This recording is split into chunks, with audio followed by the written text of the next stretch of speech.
Is how can we know that the faith that I believe in is true? So who is this Jesus Christ, and why is he? How is he different from the other figures that are brought on board? For example, Muhammad in the Muslim and all those who are brought in other religions. How is he different from the others?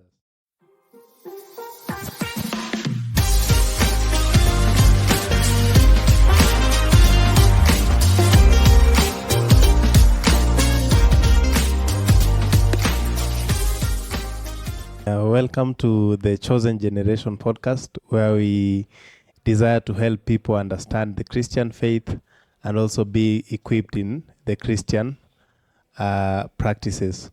So with me today, I have Pastor Chege, who I may want him to introduce himself at a well clear state. Thank you for this opportunity, even for inviting me to be here. My name is Chege Mwangi, and I'm born again. I am the chair of Apologetics Kenya, which is a ministry that is interested in equipping the church on how to engage skeptics and also engaging the skeptics themselves. So we aim to equip believers and engage skeptics on the area of why Christianity is true and defending the Christian faith. Yes. Yeah, thank you, Mr. Chege. So today we are discussing on a topic on why Christianity. And it's a topic that many people might ask, why should I consider Christianity and not Muslim? Why should I believe in the Christ that is a figure in the Christian faith? And why should I consider following the Christian path? And that is the discussion of today. So I will invite Mr. Chege to help us understand, why should I consider Christianity? I think that is a pertinent question because as you've said, there's always that question of why Christianity, not Islam, not Hinduism. And I have to say it is because for many people, they think that the issues of faith are purely opinion, that I can just decide which faith I want to pick, and depending on the one that I feel strongly about, then I can pick that. But what we want to argue, and I think this morning, is to say that the Christian faith, or rather the choice of what to believe, has everything to do with whether it is true or not. So that the question is the faith that I believe in true or not true? And so what we want to look at is how can we know that the faith that I believe in is true? Now, I don't know whether you have probably heard of the discussion about the elephant and the 6 blind men, where there are 6 blind men who are touching the elephant, and one is saying that, I'm touching the trunk, and therefore this is a tree. And some are feeling the tail, they think it is a snake. Others are feeling the tummy, and they are saying this is, I don't know, a whale or something like that. But what people don't seem to realize is that with the case of the blind men, the assumption is that the person asking that question can see. And the reality, though, is that even as a Christian, what we want to maintain is that, in a sense, all of us are blind men touching this thing called religion. But God, on the other hand, who is able to see, has revealed to us which faith, or rather in which way we can know him.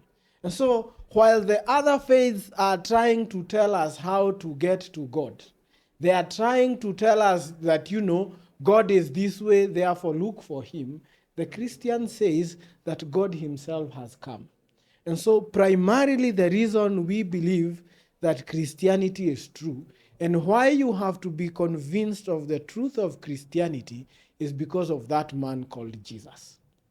Because you have to ask, is Jesus really who he says he is, and how does he substantiate the person of being, or how does he substantiate being God? I think that's what we want to answer. Yes. Wow, thank you for that well-detailed explanation. And thank you for introducing Christ in this discussion.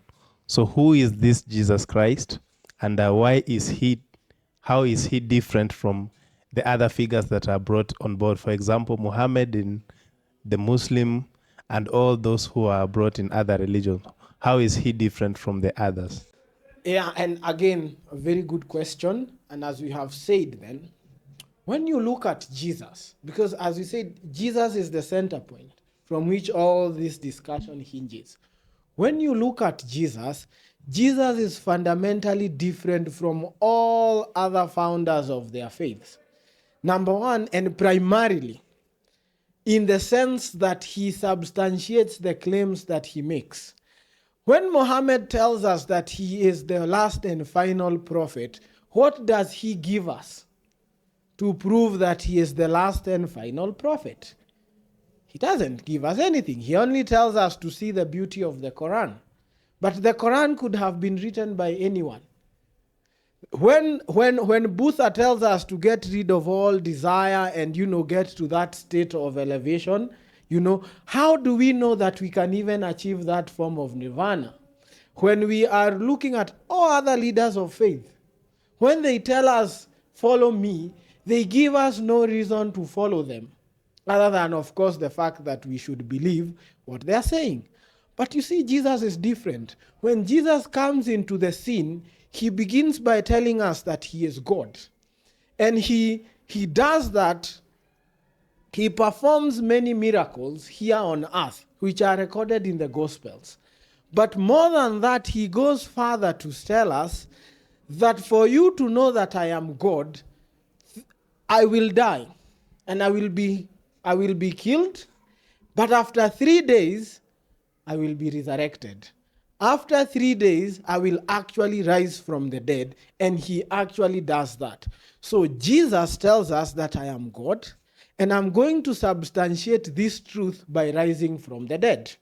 Now, the interesting thing here, and you will find about Jesus, is when he makes such claims, he is not just telling us to believe that he has risen from the dead.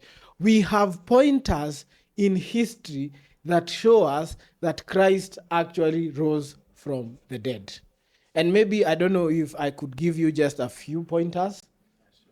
Yes, so and I'll use four minimal ideas about Jesus, which we are going to use then to show us that God has actually raised Jesus from the dead.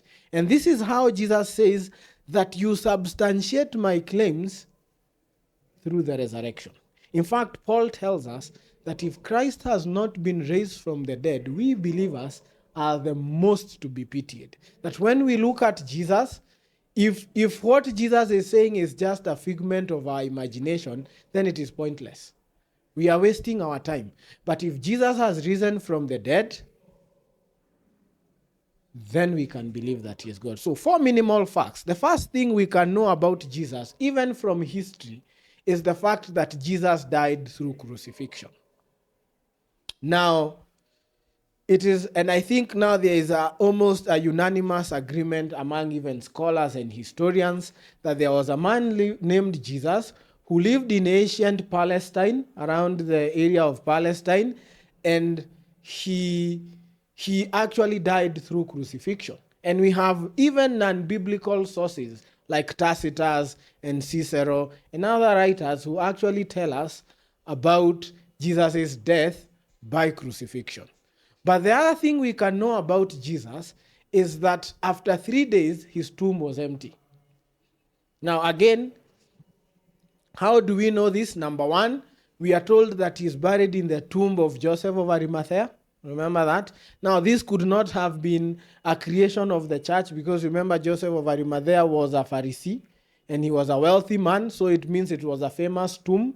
And the other thing is that it happens in Jerusalem, precisely the place where you have the eyewitnesses.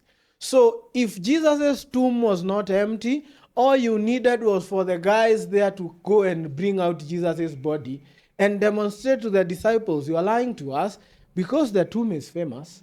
Remember, it's famous tomb, and it is in Jerusalem, then it is empty. But the other thing about it is this: the first witnesses to the tomb are the women. It is the women who come and say that they are the first witnesses. Now, in ancient Palestine, you don't want the women to be your first witnesses because their testimony was not accepted. So the reason why the women are recorded is actually because they were the first witnesses. If you are creating a lie, you don't want to use women. Of course, the other thing is what we call the conversion of skeptics, Paul of Tarsus and James, the brother of Jesus.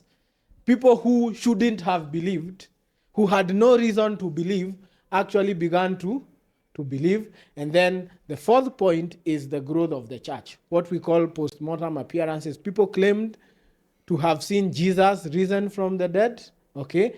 And then the church came to believe. Now, how you explain those four ideas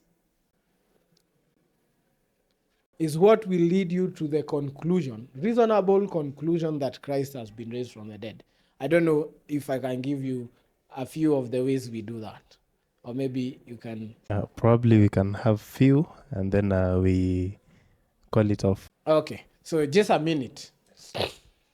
So one, what are the possible explanations you can have of those four minimal facts? You could say, for example, that the disciples were lying, isn't it? The disciples could have been lying. But then if you want the disciples to be lying, you are choosing the wrong people to lie. Number one, because these are the same people who are going to die and suffer for the same claim that they are making. Now, nobody willingly dies for a lie. You can die for something that is not true for so long as you don't know it is a lie. You could also be killed, but at the end of the day, if you willingly die for something, it is because you believe it is true. But then the second thing is, even if they lied, the tomb would still not be empty, right? And number three, you still have not explained to us how Paul of Tarsus rose again. Now, some people have claimed that they hallucinated, that they saw hallucinations. Again, how do you explain that?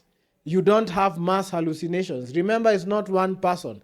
It is Paul. It is the 12. Peter, the 12, the women, 500 people.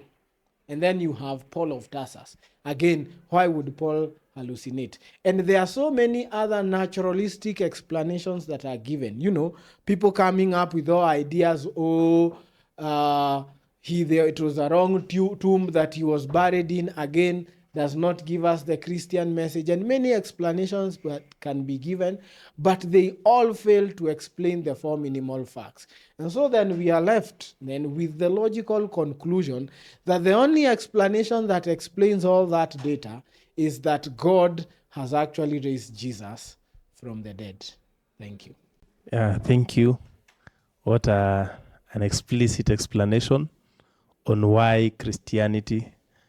And the main point that we have gotten is that why should we die for a lie if Christianity is indeed a lie?